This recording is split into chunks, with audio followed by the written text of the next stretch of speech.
लो बे सजनों बेलियों मित्रों सहेलियों, बेशक मईशत सुकड़ गई है, माना कि हर चीज की किल्लत पड़ गई है, मगर महकमा शुमारियात के मुताबिक वतनी अजीज में गधों की तादाद बढ़ गई है। इस पर हम अपने ख्यालात का इजहार करेंगे, जिन्हें महकमा शुमारियात ने नहीं शुमार किया उन्हें हम शुमार करेंगे।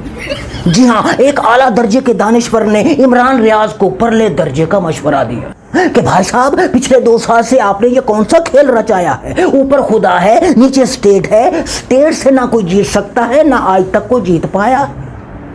दानिश्वर साहब, इमरान रियाज स्टेट के खिलाफ है, ये आपको किसने बताया? वो तो करप्ट निजाम के हैं। तो तुम करप्ट निजाम को स्टेट समझते हो? बिल्कुल ठीक समझते हो, क्योंकि जो करप्ट निजाम का गुलाम होता है उसके स्टेट करप्ट निजाम होता है, सिंपल। मगर दानिश्वर साहब, ये आपकी हद तक तो ठीक है, मगर ये जो आपने फरमाया कि इमरान रियाज को सबक सीख लेना चाहिए कि वो चाहे जितनी मर्जी वीडियोस बना ले, इससे कोई फायदा नहीं होने वाला। इमरान रियाज को चाहिए टेबल पर बैठे उनसे मुका करे और उसके बाद अपनी नौकरी करे, कोई कुछ नहीं बोले, यानी सब डील कर ले, कंप्रोमाइज कर ले, सवाल न करे, रियाया बन जाए, वो रियाया जिसकी कोई राय नहीं होती।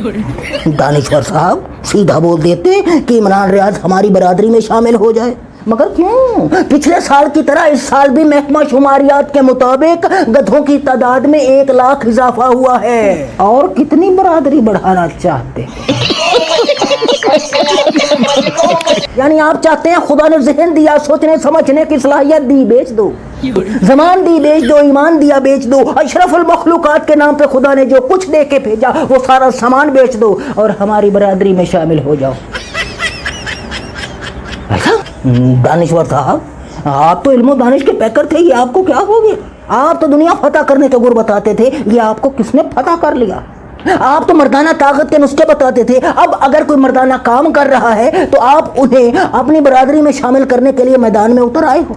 क्यों दानिश्वर साहब, ऐसा क्या हुआ? हाँ, हमको बताइए। ये जाती मफाद का कीड़ा है या इस शख्स के खिलाफ अनाज का कीड़ा है या फिर अनाज का कीड़ा है, जो आप जैसे दानिश्वर और इल्म और दानिश के पैकर के दिमाग में घुसकर सारे इल्म को दानिश को चाट गया, इखलाकियात को चाट गया, सहाफत को चाट गया, हत्ता कि इंसानियत को भी चाट गया और चाट कर दिमाग में मुनाफकत का गोबर कर दिया और वो गोबर आपके लहू में शामिल होकर आपकी नस नस में दौड़ने लगा और आप सहाफत को रुसवा करने लगे, जिस सहाफत ने आपको नाम दिया, मुकाम दिया। दानिश्वर साहब हमको बताइए, आखिर वो क्या चीज है जिसने एक मुकाम से गिराकर आपको किसी के पैरों में फेंक दिया? आप हमारे सवालों का जवाब दीजिए, वरना हम एहतजाज का हक महफूज रखते हैं और वक्त आने पर सड़कों पर उतरेंगे और महकमा शुमारियात से मुतालबा करेंगे कि अगले साल गधों की तादाद में उन किराए के दानिश्वरों और तज्जियाकारों को भी शामिल करें, जो अपने आकाओं का रांझा राजी करने के लिए सहाफत जैसे मुकद्दस पेशे की छाती पर चढ़कर ठुमके लगाते हैं, नाचते हैं। दानिश्वर साहब, आप कभी उनको भी मशवरा दें जो गरीबों, मजदूरों, मेहनत कशों की खून पसीने की कमाई से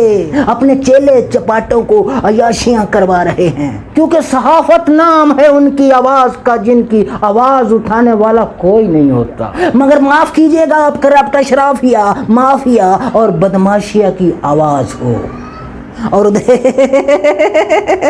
वारदाती अपने पुराने साथी को मनाने लग रहे हैं, हुकूमती दस्तरखान के पकवान की लज्जत याद दिलाने लग रहे हैं, जिसके बाद खबर है कि मौलाना साहब पीटीआई को लाल और हुकूमत को हरी झंडी दिखाने लग रहे हैं, यानी इनकलाब की लंगोटी उतार कर हवा में लहराने लग रहे हैं। जी हाँ, खबर यह है कि हुकूमती दस्तरखान इनकलाब के मैदान पर भारी पड़ गया। मौलाना के इनकलाब के सारे दावे खाक हुए, मुजाहमत के सारे मंसूबे ठिकाने लग रहे हैं। रोए दिल को के पीटे जिगर को हम, कोई बतलाए जाए कि धर को हम। जिस तरह मौलाना साहब इनकलाब के मैदान से बाहर हो गए, हमारी क्रिकेट टीम भी बेआबरू होकर, रुसवा होकर वर्ल्ड कप से बाहर हो गई। जी हाँ, अमेरिका के हारने की उम्मीद लगाए बैठे थे कि बारिश ने हमारे अरमानों पर पानी फेर दिया और हम सुपर 8 के मरहले में भी ना पहुंच पाए। अभी हमारी महफिल शुरू भी नहीं हुई थी कि हमारी महफिल के सारे चिराग गुल हो गए, यानी तेरी महफिल भी गई, चाहने वाले भी गए, सबकी आहें भी गई, सुबह के नाले भी गए, आके बैठे भी ना थे और निकाले भी गए। مگر خبر یہ ہے کہ کچھ کھلاڑی ورلڈ کپ سے باہر نکلنے کے بعد امریکہ سے باہر نہ نکلنے کی خواہش رکھتے ہیں اور امریکی کرکٹ ٹیم میں شامل ہونے کی خواہش رکھتے ہیں۔